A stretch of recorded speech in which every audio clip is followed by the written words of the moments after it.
We usually picture history as a timeline, a continuous, straight sequence of random, unpredictable events stretching endlessly forward. But if you step back and look at the macro-level data, that straight line snaps.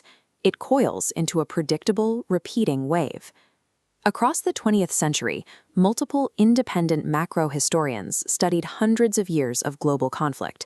Scholars like Quincy Wright, Arnold Toynbee, Richard Rosecrans, and George Medelsky all independently arrived at the exact same geometric conclusion.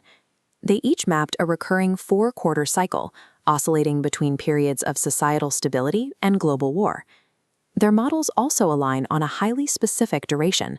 One full rotation through these four historical seasons takes roughly 80 to 100 years to complete. Wars, economic crashes, and cultural revolutions are rarely arbitrary shocks. They are the symptomatic, scheduled outputs of a rigid macrostructure. The ancients had a word for this specific span of time, the saeculum. It roughly translates to the length of a long human life. That translation is literal. The engine driving the saeculum has nothing to do with geography, technological leaps, or economic theory. It operates strictly on the biological aging process of human beings.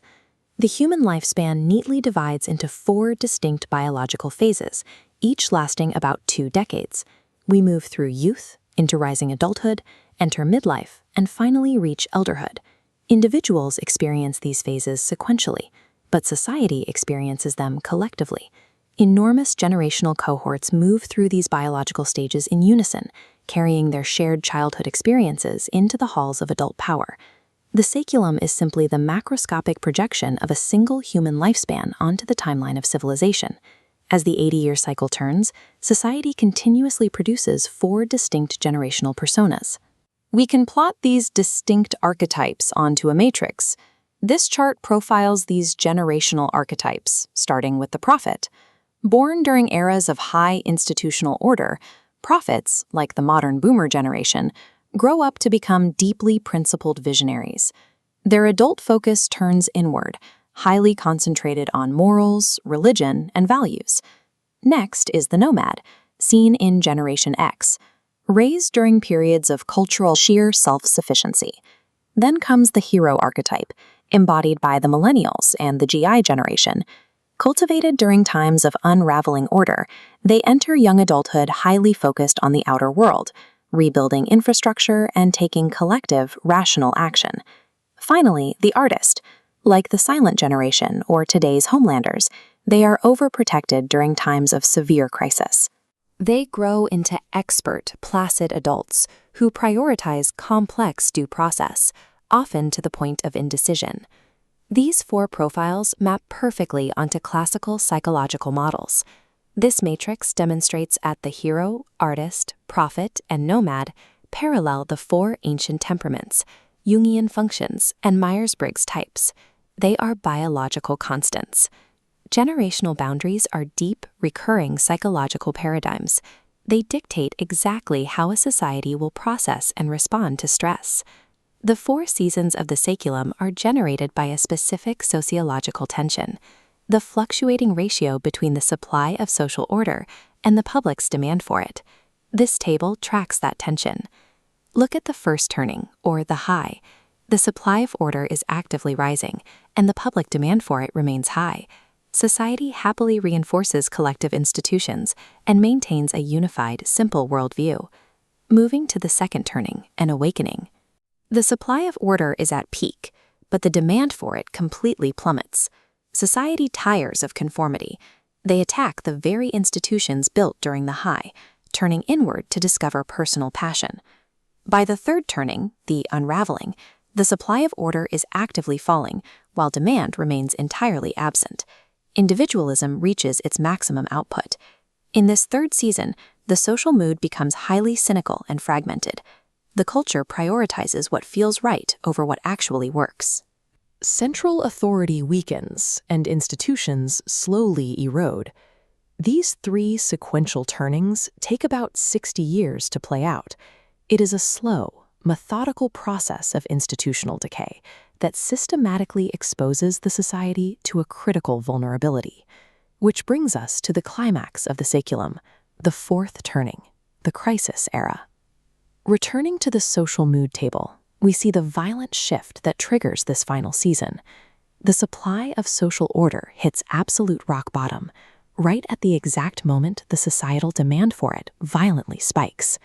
A true crisis era is not triggered by a random external event. It occurs because a highly specific alignment of the 4 archetypes is clicking into the 4 biological life stages simultaneously. At the top of the hierarchy, you have the elder prophet occupying the highest echelons of power. They provide an uncompromising, deeply moral, and highly judgmental vision of what must be done to survive. Below them sits the middle management layer, the midlife nomad. They step in to provide the ruthless, practical, and tough execution required to manifest the prophet's vision. And on the front lines, you find the young adult hero. They act as the mobilized infantry, offering the sheer numbers, selfless competence, and rational energy needed to completely rebuild society. A 4th turning is the strict mathematical outcome of this specific archetypal chemistry, perfectly timed to interact at the exact moment a nation's institutions fail. Theory requires evidence. If this matrix is accurate, it should reliably predict massive, order-restoring events throughout actual history. This historical table maps the turnings of the Anglo-American Saeculum.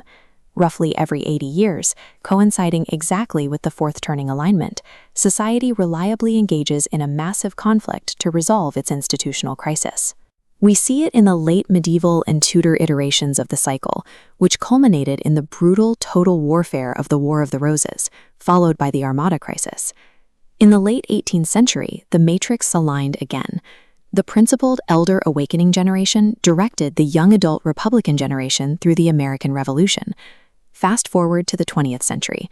The Great Depression and World War II serve as the perfect manifestation of the missionary prophet elders, directing millions of GI hero youth across the beaches of Normandy. Unlike the inconclusive, controversial conflicts fought during awakenings and unravelings, a 4th turning war is total. It is fought until the absolute destruction of one side's institutions is achieved. 5 centuries of recorded history rigorously obey this archetypal matrix. Total crises are a recurring structural necessity. The 4th turning serves a distinct biological function. It is a necessary forest fire, burning away the obsolete and decaying institutions that accumulated over the previous decades. The peace, stability, and unified structure of a first turning high is structurally impossible without the preceding destruction and refoundation of a crisis. Returning to the historical ledger, you can track the unbroken continuity of this saecular loop.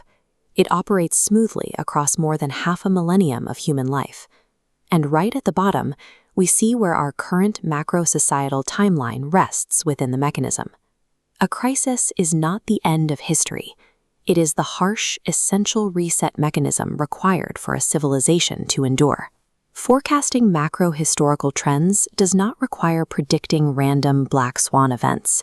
It requires tracking the biological aging of the generations alive right now. The daily news cycle presents global events as a chaotic swarm, but beneath that noise lies the cold, predictable geometry of the generation matrix. Today, society is once again locked into that critical configuration. The principled rigidity of the prophet and the collective numerical power of the hero are moving into their positions of ultimate historical consequence. The biological clock of the Saeculum cannot be paused, it cannot be negotiated with, and it does not run in reverse. History is not an external force acting upon us. It is merely the macroscopic shadow cast by our own biology.